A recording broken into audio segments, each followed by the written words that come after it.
friends, welcome to my channel. இன்னைக்கு நம்மளோட வீடியோல சோயாபீன் மஞ்சூரியன் எப்படி பண்ணலாம்னு வாங்க பார்க்கலாம். சோயாபீன் மஞ்சூரியன் பண்ணதுக்கு ஒரு கப்பால சோயாபீன் எடுத்துக்கோம். இதை இப்போ நல்லா கொதிக்கிற தண்ணியில சேர்த்துக்கலாம். இது அப்படியே ஒரு 5 நிமிஷம் ஊறட்டும். மூடி வச்சிரலாம். 5 மினிட்ஸ் பாருங்க சோயாபீன் நல்லா ஊறிடுச்சு. 5 மினிட்ஸ் இல்லைனா 10 மினிட்ஸ் ஊற விட்டால் போதும், நல்லா ஊறிடும். இதை இப்போது தண்ணியை நல்லா வடிகட்டிட்டு நார்மல் வாட்டரில் சேர்த்துடலாம். நார்மல் தண்ணியில் சேர்த்ததுக்கப்புறம் இதை நல்லா புழிஞ்சு எடுத்துக்கணும். தண்ணி எதுவுமே இல்லாத அளவுக்கு புழிஞ்சு எடுத்துக்கோங்க. இதே மாதிரி எல்லாத்தையும் புழிஞ்சு எடுத்துக்கலாம். இப்போ நம்ம இது கூட கொஞ்சமாக கார்ன்ஃப்ளவர் மாவு சேர்த்துக்க போகிறோம்.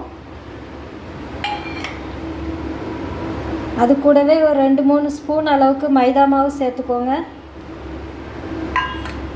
இப்போ இதுக்கு தேவையான அளவு உப்பு சேர்த்துக்கலாம். சேர்த்து இது எல்லாத்தையும் நல்லா மிக்ஸ் பண்ணி எடுத்துக்கிடலாம். இப்போ எல்லாத்துலேயும் நல்லா மாவு மிக்ஸ் பண்ணி வச்சுருக்கோம்.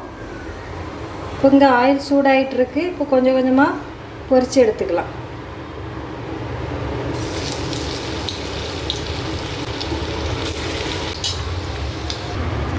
பாருங்க எல்லாத்தையும் ரெடி பண்ணி பொரித்து ஃப்ரை பண்ணி எடுத்தாச்சு.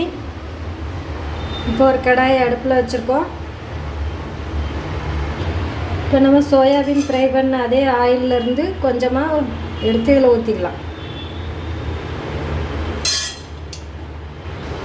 இப்போ ஆயில் சூடாகிட்டு பொடியாக கட் பண்ணி வச்சுருக்க கார்லிக் இதில் சேர்த்துடலாம்.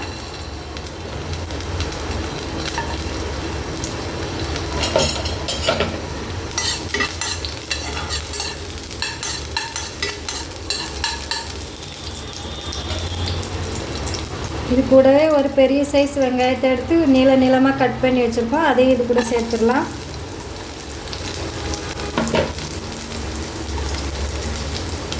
அது கூட ஒரு கேப்சிகம் அதையும் நீளமாக கட் பண்ணி வச்சுருக்கோம். அதையும் இது கூட சேர்த்துடலாம். இதெல்லாம் கொஞ்சம் ஓரளவுக்கு வசங்கி வரட்டும். இப்போ இது கூட ஒரு 1.5 ஸ்பூன் அளவுக்கு டொமேட்டோ சாஸ் எடுத்து வச்சுட்டு அதை இதில் சேர்த்துடலாம். கொஞ்சமாக சோயா சாஸ், கொஞ்சமாக க்ரீன் சில்லி சாஸ்,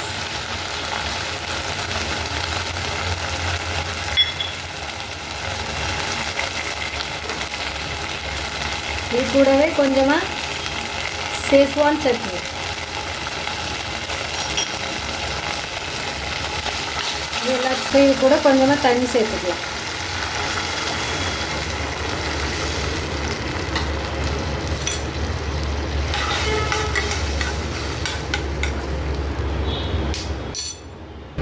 இப்போ இதில் கொஞ்சமாக சால்ட் சேர்த்துக்கலாம். இதில் நம்ம சேர்த்துருக்க இந்த சாஸில் எல்லாமே சால்ட் இருக்கும், அதனால் கொஞ்சமாக பார்த்து சேர்த்துக்கோங்க. இப்போ இது ஒரு கொதி வரட்டும்.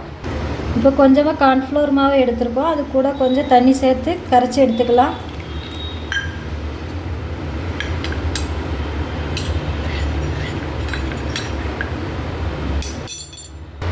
இப்போ ஒரு கொதி வந்துடுச்சு. இப்போ நம்ம கரைச்சி வச்சுருக்க கார்ன்ஃப்ளவர் மாவை இதில் சேர்த்துடலாம்.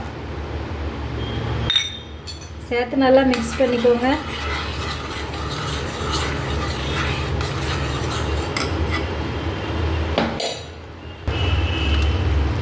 இப்போது நம்ம ஃப்ரை பண்ணி வச்சுருக்க சோயாபீனை இதில் சேர்த்துடலாம்.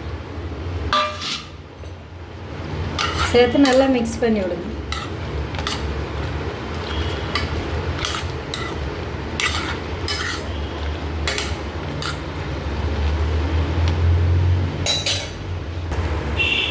பாருங்க நம்மளோட சோயாபீன் மஞ்சூரியன் தயார்.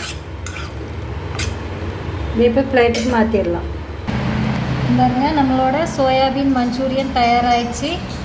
இதே மாதிரி நீங்களும் ட்ரை பண்ணி பாருங்கள். இந்த வீடியோ பிடிச்சிருந்தா லைக் பண்ணுங்கள், ஷேர் பண்ணுங்கள், கமெண்ட் பண்ணுங்கள், சப்ஸ்கிரைப் பண்ணுங்கள். மறக்காமல் பக்கத்தில் உள்ள பெல் பட்டனை கிளிக் பண்ணுங்கள். தேங்க்யூ.